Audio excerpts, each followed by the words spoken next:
साल 1983 में केविन नाम के एक आदमी ने एक वर्चुअल दुनिया बनाई जिसे ट्रॉन सिस्टम कहा जाता है। इसी सिस्टम के एक हिस्से को ग्रिड कहते हैं, जहां पर किसी भी तरह के एक्सपेरिमेंट को असल दुनिया के मुकाबले बहुत तेजी से किया जा सकता है। केविन ने किसी तरह अपने शरीर को भी इसी दुनिया में अपलोड कर दिया था। अब कहानी साल 2025 में पहुंची। अब हम डिलिंजर सिस्टम्स कंपनी के मालिक जूलियन को देखते हैं, जिसने ग्रिड के ऊपर एक सुपर सोल्जर प्रोग्राम बनाया था जिसका नाम है एरिस।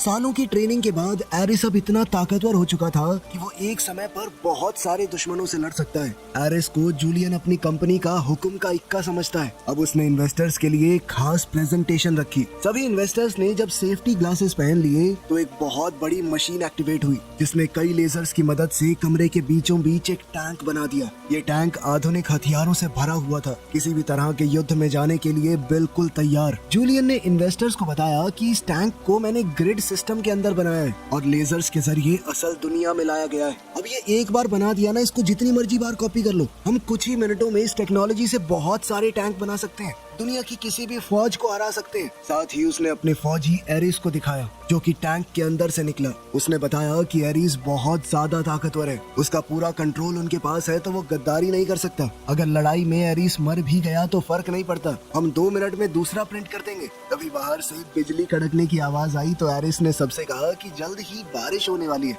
ये सुनकर सब लोग हंस पड़े। इन्वेस्टर्स जूलियन की प्रेजेंटेशन से बहुत खुश हुए और उसके साथ काम करने को सारे तैयार हो गए। इन्वेस्टर्स के जाने के बाद एरिस बाहर गया और बारिश में एक जुगनू को देखकर हैरान हो गया, क्योंकि उसने पहले कभी असल दुनिया में ये सब कुछ महसूस नहीं किया था। तभी अचानक एरिस और टैंक दोनों टुकड़ों में टूटकर गायब हो गए और ये पता चला कि असल दुनिया में ये प्रोग्राम सिर्फ 29 मिनट तक ही टिक पाएंगे। जूलियन की माँ एलिजाबेथ ने उसे चेतावनी दी कि इन्वेस्टर्स को ऐसे धोखा देना ठीक नहीं होगा, उन्हें बता दो कि 29 मिनट बाद सब गायब हो जाएगा। लेकिन जूलियन ने अपनी माँ को बताया कि मैं परमानेंस कोड को ढूंढ लूंगा। परमानेंस कोड मिलते ही उसके प्रोग्राम हमेशा के लिए असल दुनिया में रह सकेंगे। मगर एलिजाबेथ ने उसे याद दिलाया कि 6 महीने के अंदर अंदर कुछ तो करना होगा तुम्हें, वरना ये इन्वेस्टर तुम्हें कच्चा चबा जाएंगे। ट्रॉन सिस्टम के इन्वेंटर केविन ने परमानेंस कोड को कहीं छुपा रखा था ताकि कोई भी इंसान ग्रिड में खतरनाक चीजें बनाकर उन्हें असल दुनिया में हमेशा के लिए न ले आए। और ये कोड कहाँ है कोई नहीं जानता। इसके बाद हम अलास्का में ईव नाम की लड़की को देखते हैं जो कि केविन की ही बेटी है। वो एक प्राइवेट स्टेशन में पहुंची जो कि केविन ने ही बनाई थी।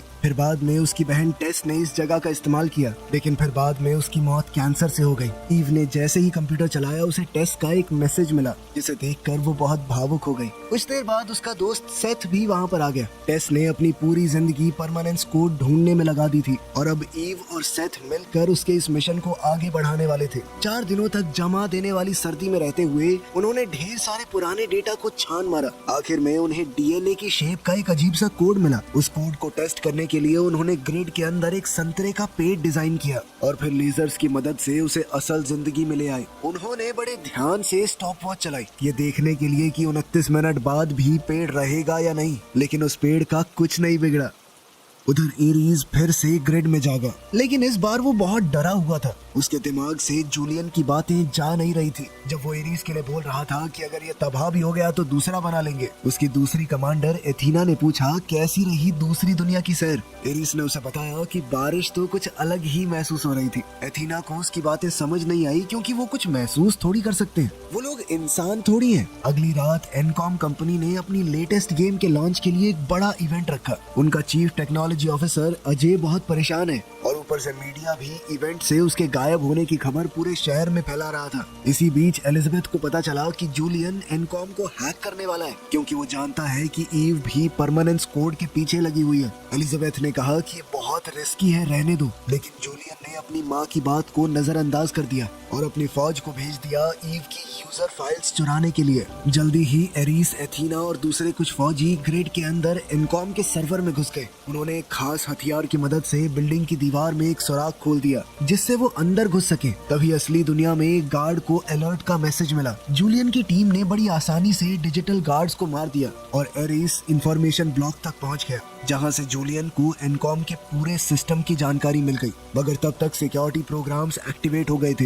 एरिस का ध्यान एक वीडियो में चल रहे इंटरव्यू पर पड़ा जिसमें ईव ग्रिड के अंदर डिजाइन किए गए प्रोग्राम्स और इंसानियत के बीच के रिश्ते पर बहुत अच्छी सोच रखती है। उसकी बातें जूलियन जैसी नहीं थी कि मर गए दोबारा बना देंगे। लेकिन तभी एरिस को दोबारा अपना मिशन याद आया और वो जल्दी से फाइल्स बटोरने लगा। लेकिन जैसे ही टीम बाहर निकलने की कोशिश करने लगी, एनकॉम की सिक्योरिटी उन्हें रोकने पहुंच गई और फिर एक जबरदस्त लड़ाई शुरू हो गई। एनकॉम के पास बहुत सारे फौजी थे, लेकिन एरिस और उसकी टीम किसी भी फौज को मिटाने के लिए तैयार थे। उन्होंने बड़ी आसानी से गार्ड्स को हरा दिया और वहाँ से निकलने लगे। लेकिन एरिस पीछे रह गया जब उसे पता चला कि उसका एक साथी अभी भी लड़ रहा है। दरअसल उसे चोट लग गई थी। तभी एथीना ने कहा कि ये दोबारा जिंदा हो जाएगा, कोई फर्क नहीं पड़ता। लेकिन एरिस उसे बचाने चला गया। उसने जबरदस्त तरीके से गार्ड्स के वार से बचते हुए उन्हें मार दिया और अपने साथी को बचा लाया। जूलियन इस बात से बहुत परेशान होने लगा कि उसके सोल्जर्स को इतना टाइम लग रहा है और साथ ही उसके सर्वर पर काफी लोड आ चुका था। तभी उसने जानबूझकर अपने प्रोग्राम में धमाका कर दिया,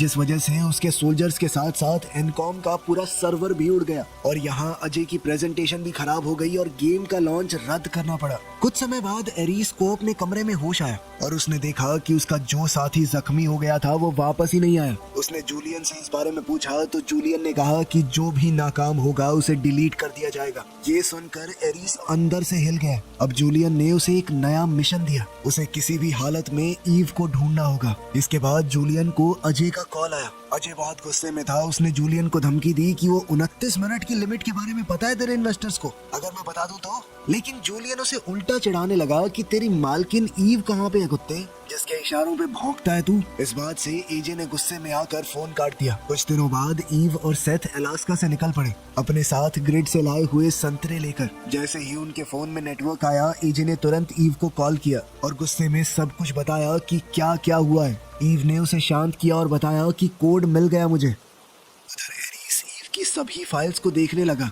और उन्हें देखकर उसे इंसानों और जिंदगी के बारे में और पता चला। उसे अब खुशी और दुख जैसी फीलिंग्स समझ में आने लगी थी। उधर जूलियन को असल दुनिया में ईव की लोकेशन का पता चल गया तो वो तुरंत एरिस और एथीना को कुछ बाइक्स के साथ ग्रिड से असल दुनिया में ले आया और उन्हें मिशन दिया कि 29 मिनट के अंदर अंदर ईव को ढूंढना है। दूसरी तरफ ईव एक प्राइवेट एयरपोर्ट से बाइक पर निकली। सड़क पर लगे कैमरास से जूलियन को उसकी लोकेशन मिली थी और तभी एरिस और एथीना उसके पीछे लग गए। ईव को जैसे ही पता चला कि कोई उसका पीछा कर रहा है तो उसने अपनी स्पीड बढ़ा ली, जिससे पुलिस का ध्यान भी उसके ऊपर गया। जब पुलिस ईव का पीछा करने लगी तो एरिस ने अपनी बाइक से लेजर बीम चलाकर पुलिस की गाड़ी को 2 टुकड़ों में काट दिया। ईव ने अपनी स्पीड और तेज कर ली, लेकिन एथीना उसके बहुत करीब आ गई। मगर ईव ने अचानक से अपनी बाइक घुमाई और दूसरे हाईवे पर चढ़ गई। तभी एक बस अचानक से रुकी और पूरा रोड ब्लॉक हो गया और वहीं एरिस पीछे ही रह गया। लेकिन एथीना ने पीछा करना जारी रखा और ईव का पीछा करते हुए वो एक पार्किंग गैराज में पहुंच गई।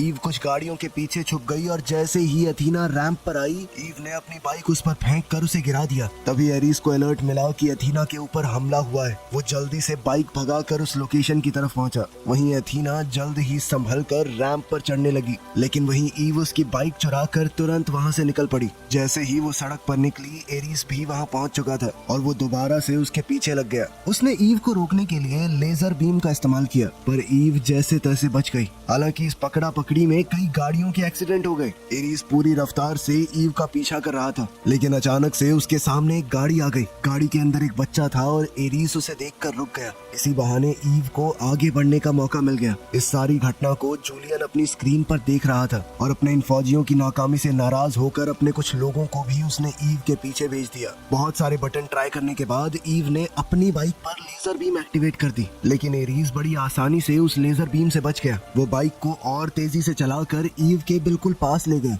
ईव अब पूरी कोशिश कर रही थी वहां से बचकर भागने की, लेकिन उन दोनों की लेजर बीम्स की वजह से बहुत सारे एक्सीडेंट्स होते रहे। इसी दौरान थोड़ा मिसबैलेंस होने से दोनों की बाइक्स आपस में टकरा गई, जिसके बाद ईव उछलकर एक कचरे के डब्बे में जा गिरी। खुशकिस्मती से उसे ज्यादा चोट नहीं आई और वो तुरंत अपनी जान बचाने के लिए भागने लगी। एरिस भी पैदल उसका पीछा करने लगा। वो दोनों दौड़ते हुए समुद्र के किनारे तक पहुंच गए, जहां ईव को लगा कि अब तो वो पकड़ी गई। तो उसने वो ड्राइव जिसके अंदर परमानेंस कोड था उसे तोड़कर पानी में फेंक दिया। अब एरिस उसके पास पहुंचने ही वाला था, लेकिन अचानक उसके शरीर के अंदर कमजोरी आ गई। उसके 29 मिनट लगभग खत्म हो गए थे। अब जाकर ईव को समझ में आया कि एरीस एक प्रोग्राम है। तभी अचानक एरीस और एथीना दोनों डिजिटल दुनिया में वापस चले गए। तभी एक हेलीकॉप्टर वहाँ पहुँच गया और जूलियन के आदमी ने खास तरह की गन का इस्तेमाल करके ईव को अपने काबू में करके ग्रिड के अंदर भेज दिया। उन्होंने ईव को तो पकड़ लिया, लेकिन आज जो तबाही मची थी वो पूरी न्यूज पर छा गई और एलिजाबेथ कहने लगी कि जूलियन अपनी हद से बाहर जा रहा है। जूलियन ने जवाब दिया कि दुनिया मुझे माफ कर देगी, बस एक बार मेरे हाथ वो परमानेंस कोड लग जाए। उधर ग्रिड के अंदर एरीस और एथीना ईव का डिजिटलाइजेशन प्रोसेस पूरा करते हैं और आखिर में उन्होंने एक आइडेंटिटी डिस्क देकर उसे एक्टिवेट कर दिया। वो जानते थे कि परमानेंस कोड अब ईव के अंदर छुपा हुआ है, क्योंकि ईव ने एक बार उसे देखा ही हुआ है। लेकिन थोड़ी जांच करने पर पता चला कि कोड को जबरदस्ती निकालने से ईव की जान चली जाएगी। एथीना को तो इस बात से कोई फर्क नहीं पड़ा, लेकिन एरीस ने फौजियों को रोक दिया और जूलियन को अपनी चिंता के बारे में बताया। इस पर जूलियन कहने लगा कि तुम्हारा काम है जो मैंने कहा है वो बिना किसी शिकायत के करना, ठीक है? मुझे वो कोड किसी भी हालत में चाहिए, फिर चाहे ईव के साथ कुछ भी हो। ये सब सुनने के बाद भी एरीस ने कमरे में जाकर झूठ कह दिया एथीना से कि जूलियन अभी किसी काम में बिजी है, इसीलिए हमें नए ऑर्डर्स आने तक रुकना होगा। इतना कहकर एरीस ने सबको वहाँ से भेज दिया, लेकिन एथीना ने तुरंत जूलियन को कांटेक्ट करके बताया कि एरीस में कुछ खराबी आ गई है, वो अजीबोगरीब बातें कर रहा है। इस पर जूलियन ने उसे ऑर्डर दिया कि कोड ले आओ और एरीस और ईव दोनों को मार दो। इस दौरान एरीस ईव से पूछता है कि उसे किस पर भरोसा करना चाहिए। इस पर ईव ने कहा कि जूलियन के ऊपर कभी भरोसा मत करना, क्योंकि वो निहायत ही खुदगर्ज आदमी है, सिर्फ अपने बारे में सोचता है, बाकी कोई मरे कोई जिए कोई फर्क नहीं पड़ता उसे। तभी एथीना अपने 2 फौजियों के साथ वापस आई और हमला करने की तैयारी करने लगी, लेकिन तभी एरीस ने अपनी डिस्क से जमीन पर हमला करके एक छेद कर दिया, जिस वजह से वो और ईव दोनों ग्रिड से बाहर नीचे की तरफ गिरने लगे। गिरते हुए वो कई लाइट से टकराए और आखिर में पानी के अंदर जा गिरे। एरीस ईव को पकड़ने के लिए उसकी तरफ तैरने लगा और फिर एक डिवाइस को ऑन करके वो बाइक पर वहाँ से भागने लगे। एथीना समझ गई कि ये दोनों किस तरफ गए होंगे और तुरंत अपने ड्रोन्स को उनकी तरफ भेजा। ग्रिड से गुजरते हुए ईव तरह तरह की लाइट्स और कोडिंग को देखकर हैरान रह गई। एरीस ने समझाया कि थोड़ी आगे जाकर एक ट्रांसफर पोर्टल है, वहाँ से तुम असली दुनिया में वापस जा सकती हो, लेकिन वो मदद तभी करेगा अगर ईव उसे भी वो परमानेंस कोड देगी। उसने वादा किया कि मैं जूलियन की मदद नहीं करूंगा, मुझे वो कोड अपने लिए चाहिए। जल्द ही ड्रोन उन तक पहुंच गए और लेजर बीम्स को एक्टिवेट कर दिया गया। तभी एरीस ने बाइक के आसपास एक सुरक्षा कवच बना दिया और एक बड़ी छलांग मारकर एरीस ने ड्रोन्स को पीछे छोड़ दिया। ईव ने भी आखिरकार उसकी शर्त मान ली कि मैं तुम्हें कोड दे दूंगी। जब ड्रोन्स फिर से करीब आए तो एरीस ने अपनी डिस्क की मदद से गुफा को तबाह कर दिया और एक बड़ा सा धमाका हुआ, लेकिन एरीस तेजी से ड्राइव करते हुए गिरते हुए मलबे से बच निकला और दोनों समय रहते पोर्टल में कूद गए। अब डिलिंजर ऑफिस में लेजर डिवाइस ने एरीस और ईव को रियल वर्ल्ड में बना दिया। जूलियन ने अपने आदमियों को भेजा कि जल्दी से इन दोनों को पकड़ो, लेकिन एरीस ने कुछ ही सेकंडों में सबको मार दिया। जूलियन की चीख चिल्लाहट को इग्नोर करते हुए वो दोनों एक वैन चुरा कर गेट्स तोड़ते हुए वहाँ से भागे। गुस्से में जलता हुआ जूलियन एथीना को भी असल दुनिया में ले आया और उसे कहा कि अब एरीस की जगह तुम कमांडर हो। उसने एथीना को मिशन सौंपा कि किसी भी हाल में मुझे वो कोड चाहिए, फिर चाहे उसके लिए कुछ भी करना पड़े। साथ ही उसे एक ग्लाइडर और डिजिटल गन भी दी गई ताकि वो एरीस और ईव को पकड़ सके। एथीना के जाते ही एलिजाबेथ ने जूलियन को जोर से थप्पड़ मारा कि क्या कर रहे हो तुम। रोड पर ईव ने एरीस को बताया कि उसने वो कोड केविन की पुरानी फाइल्स में ढूंढा था, मतलब कि कोड की एक कॉपी केविन के पुराने सिस्टम में भी होगी। लेकिन एरीस ने हिसाब लगाया कि इस पुरानी सी वैन में हम एनकॉम ऑफिस 29 मिनट में तो नहीं पहुंच पाएंगे। तभी वो लोग एक पेट्रोल पंप पर रुके और ईव ने क्लर्क को फोटो मैगजीन में अपना चेहरा दिखाते हुए कहा कि देख मैं फेमस हूँ, मुझे एक बार अपना फोन दे दे, बाद में बहुत पैसे दूंगी। उसने सेथ को कॉल करके कहा कि ऑफिस के अंदर एक डिजिटलाइजिंग गन लेकर उसका इंतजार करे। साथ ही उन्होंने क्लर्क की तेज भागने वाली गाड़ी भी ले ली। ईव ने उस आदमी से वादा किया कि मैं तुम्हें बहुत सारे पैसे दूंगी, चिंता मत करो। गैस स्टेशन के सिक्योरिटी कैमरास पर उनकी गाड़ी दिख गई, जिससे एथीना ने उनकी लोकेशन का पता लगा लिया। एरीस गाड़ी को बहुत तेज चलाने लगा, लेकिन उसके जबरदस्त रिफ्लेक्सेस की वजह से वो आसानी से सारी गाड़ियों से बचकर निकलता रहा। सफर के दौरान उसने ईव को बताया कि मैं तुम्हारे बारे में लगभग सब कुछ जानता हूँ, क्योंकि मैंने तुम्हारी सारी फाइल्स पढ़ी हैं, तुम्हारे परिवार के साथ तुम्हारे भेजे हुए मैसेज तक पढ़े हैं। ईव ने उसे बताया कि प्यार और दुख इंसानी जिंदगी का हिस्सा है। एरीज भी समझ गया कि ईव अपनी बहन के काम को इसलिए जारी रखना चाहती है ताकि वो उससे जुड़ी रह सके। एनकॉम ऑफिस के बाहर पहुंचकर एरीज ने जल्दी से गाड़ी पार्क करने के चक्कर में ठोक दी। वो दोनों सेथ से मिले और तेजी से म्यूजियम फ्लोर की तरफ भागते हुए गए, जहाँ पर केविन का पुराना सिस्टम एग्जीबिशन में लगा हुआ था। जैसे ही ईव को कोड मिला, सेथ ने डिजिटलाइजिंग गन को जोड़ना शुरू कर दिया, लेकिन इससे पहले वो एरीज को कोड दे पाते एथीना वहाँ पहुँच गई। उसने तुरंत हमला नहीं किया और एरीज समझ गया कि ये बस इस बात का इंतजार कर रही है कि मेरे 29 मिनट खत्म हो जाएं। एरीज ने कहा कि प्लान को थोड़ा बदलना पड़ेगा, मेरे बिना तुम दोनों इससे लड़ नहीं पाओगे। वो खिड़की से कूद गया ताकि एथीना से लड़ सके, लेकिन ईव एरीज को मरने नहीं देना चाहती थी। उसने गन को एक्टिवेट कर दिया और एरीज को केविन की ग्रिड में भेज दिया। अब एथीना खिड़की तोड़कर अंदर घुस गई। उसने देख लिया कि एरीज को ग्रिड में भेज दिया गया है, इसीलिए उसने बंदूक को भी बीच से काट दिया ताकि वो वापस ना आ सके। सेथ ने उस पर हमला करने की कोशिश की, लेकिन एथीना ने एक मुक्का मारकर उसे दूर फेंक दिया। सेथ अब आर्केड मशीन से टकराकर बेहोश हो गया। ईव भागने की कोशिश करने लगी और उधर एथीना हर एक मशीन को तबाह करते हुए उसका पीछा कर रही थी। आखिरकार एथीना ने ईव को घेर लिया, लेकिन तभी छत से पानी गिरने लगा। अपने शरीर पर पानी के एहसास ने उसे बिल्कुल उलझा दिया। इसी उलझन की वजह से उसका टाइम खत्म हो गया और वो ग्रिड में वापस चली गई। लेकिन जूलियन के होश उड़ गए ये जानकर कि एथीना ने खुद ब खुद लेजर्स की मदद से अपने आप को असल दुनिया में वापस भेज दिया था। वो उस पर चिल्लाने लगा कि रुक जाओ, मैंने तुम्हें बुलाया। तभी एलिजाबेथ उसके पास आई ये बताते हुए कि बोर्ड ने तुम्हें हटा दिया है, तुम्हें कंपनी से निकाल दिया गया है, पूरी कंपनी का कंट्रोल अब मेरे पास है। उसका पहला फैसला था कि इस प्रोजेक्ट को बंद कर दिया जाए, लेकिन एथीना ने बिना वक्त गवाए अपनी डिस्क से एलिजाबेथ को मार दिया। ये देखकर जूलियन बिखर गया, लेकिन एथीना ने उसे याद दिलाया कि तुमने ही तो कहा था कि किसी भी हाल में तुम्हें वो कोड चाहिए, तो मैं तो बस अपना मिशन पूरा कर रही हूँ। अब एथीना ने अपने 2 फौजियों और एक बहुत ही ताकतवर व्हीकल को असल दुनिया में बुला लिया था। उन्हें लेकर वो अपना मिशन जारी रखती है। उसके जाने पर जूलियन कंप्यूटर की तरफ भागा और सिस्टम को ओवरराइड करने की कोशिश की, लेकिन एथीना ने पूरे सिस्टम पर कब्जा कर लिया था। उधर एनकॉम ऑफिस में अजय तबाही देखकर हैरान रह गया। ईव ने उसे पूरा सच बताया और कहा कि इस बंदूक को जल्दी से ठीक करो, यही हमारा आखिरी चांस है। तभी उन्हें दूर से एथीना आती हुई नजर आई और ईव समझ गई कि जब तक डिलिंजर सिस्टम्स के सर्वर चल रहे हैं, एथीना बार बार वापस आती रहेगी। उसने अजय से कहा कि एथीना की गिराई हुई बंदूक का इस्तेमाल करके डिलिंजर सिस्टम्स के सर्वर्स को हैक करे और उनकी ग्रिड को बंद कर दे। सड़क पर लोग एथीना को देखकर उससे घबराने लगे। पुलिस का एक हेलीकॉप्टर उसे रोकने के लिए आया, लेकिन एथीना ने खतरनाक लेजर्स का इस्तेमाल करके उसे हवा में ही उड़ा दिया। कुछ ही देर में फौज ने अपने फाइटर जेट्स भेजे, लेकिन वो भी कुछ ही सेकंडों में गिरा दिए गए। ईव सड़क पर भाग रही थी, इसलिए एथीना ने बहुत सारी ट्रैकिंग मिसाइल्स उसकी तरफ भेज दी। बेचारी ईव कुछ मिसाइलों से तो बच गई, लेकिन फिर कुछ ड्रोन्स ने उसके इर्द गिर्द घूमकर रोशनी का एक घेरा बना दिया, जिसके अंदर से वो निकल नहीं सकती थी। तभी एक फाइटर जेट एथीना के व्हीकल के इंजन से टकरा गया, जिससे उसने कंट्रोल खो दिया और नीचे गिरते हुए कई बिल्डिंग्स से टकरा गई।